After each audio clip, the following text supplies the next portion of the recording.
آج ہم اسرائیل اور ایران کے درمیان جو کشیدگی چل رہی ہے اس کا تھوڑا گہرائی میں جائزہ لے رہے ہیں۔ جی ہمارے پاس کچھ معلومات ہیں، خاص طور پر ایک عنوان ہے اسرائیل ایران جنگ، کشیدگی میں اضافہ اور عالمی رد عمل۔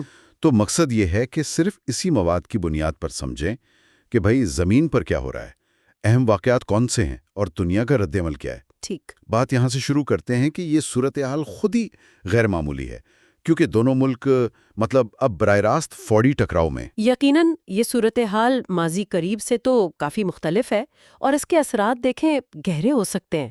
جو مواد آپ نے بتایا وہ بھی اسی براہ راست ٹکراؤ کی طرف ہی اشارہ کر رہا ہے۔ اچھا، ان ذرائع کے مطابق ایران نے وہ وسط جون سے اب تک کوئی 400 سے زیادہ بیلسٹک میزائل، جی 400 سے زائد، جی 400 سے زائد، ہاں 400 سے زائد اور سینکڑوں ڈرونز بھی اسرائیل کی طرف داغے، اور بتایا یہ گیا ہے کہ ان حملوں میں تل ابیب، حیفا جیسے شہری علاقے نشانے پڑتے۔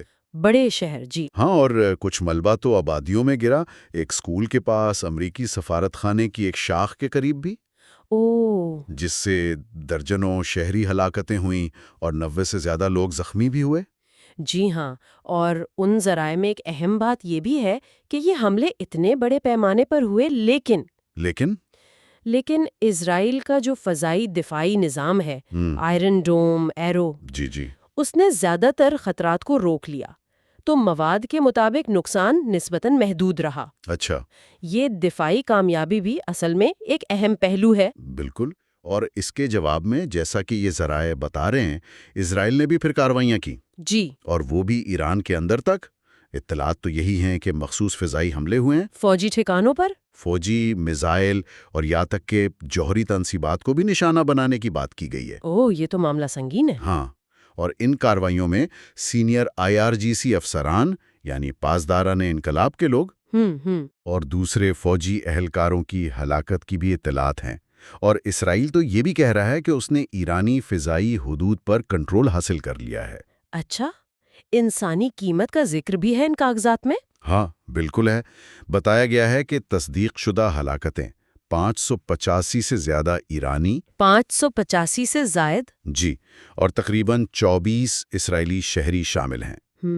اور ساتھ ہی تہران سے لوگوں کو محفوظ جگہوں پر منتقل کرنے کی خبریں بھی ہیں، اور وہ انٹرنیٹ کی بندش کی بھی بات ہے۔ جی، یہ اکثر ہوتا ہے ایسے حالات میں۔ اب ذرا عالمی منظر پر آئیں تو یہ مواد یہ بھی بتاتا ہے کہ سابق امریکی صدر ٹرمپ وہ اسرائیل کے لیے فوجی مدد پر غور کر رہے ہیں۔ اچھا، جی، جس میں ممکنہ طور پر ایرانی جوہری تنصیبات پر حملے بھی شامل ہو سکتے ہیں۔ امریکہ نے خطے میں اپنی فوجی موجودگی بھی بڑھائی ہے اور مبینہ طور پر ایرانی حملوں کو روکنے میں مدد بھی دی ہے۔ لیکن دوسری طرف انہی ذرائع میں یہ بھی ہے کہ باقی عالمی طاقتیں جیسے چین، روس، یورپین یونین، اقوام متحدہ، جی وہ سب کشیدگی کم کرنے پر زور دے رہی ہیں، یعنی وہ تحمل کی بات کر رہے ہیں۔ بالکل، اور جنوا میں کوئی جوہری سفارت کاری کی کوششوں کا بھی ذکر ہے۔ تو یہ ایک واضح تضاد سا نظر آتا ہے عالمی رد عمل میں۔ صحیح۔ اور دیکھیں، یہ جو اپریل اور اکتوبر 2024 کے واقعات ہوئے تھے، جی، اس کے بعد یہ ایران اور اسرائیل کے درمیان سب سے سنگین براہ راست ٹکراؤ ہے۔ ایک اور اہم بات جو یہ مواد سامنے لاتا ہے وہ یہ ہے کہ مسلسل اسرائیلی حملوں کی وجہ سے خاص طور پر جو لانچ سائٹس کو نشانہ بنایا جا رہا ہے، اس سے ایران کے میزائل ذخائر میں ممکنہ کمی کا خدشہ پیدا ہو گیا ہے۔ تو یہ ایک نیا پہلو ہے، یعنی ان کی حملہ کرنے کی صلاحیت کم ہو سکتی ہے۔ جی، ممکنہ طور پر یہ ایک امکان ظاہر کیا گیا ہے، اور شاید اسی لیے خطے میں کشیدگی کے مزید پھیلنے کا خطرہ وہ بڑھتا جا رہا ہے۔ بالکل، خاص طور پر جیسا کہ یہ ذرائع اشارہ کر رہے ہیں، اگر امریکہ براہ راست اس میں شامل ہو جاتا ہے جی، تو صورتحال بہت زیادہ پیچیدہ ہو سکتی ہے۔ اس پر تو عالمی تشویش ہے ہی۔ یقیناً۔ تو ان تمام معلومات کو اگر ہم سمیٹیں تو خلاصہ کیا بنتا ہے کہ ایک غیر معمولی براہ راست جنگ چل رہی ہے۔ جی، ایران بڑے پیمانے پر میزائل اور ڈرون حملے کر رہا ہے، اسرائیل جواباً ایران کے اندر تک کارروائیاں کر رہا ہے، جانی نقصان ہو رہا ہے، امریکی کردار ایک سوالیہ نشان بنا ہوا ہے، بالکل، اور عالمی طاقتیں کہہ رہی ہیں کہ بھائی ٹھنڈا رکھو معاملہ، لیکن مکمل جنگ کا خطرہ بالکل سر پر منڈلا رہا ہے۔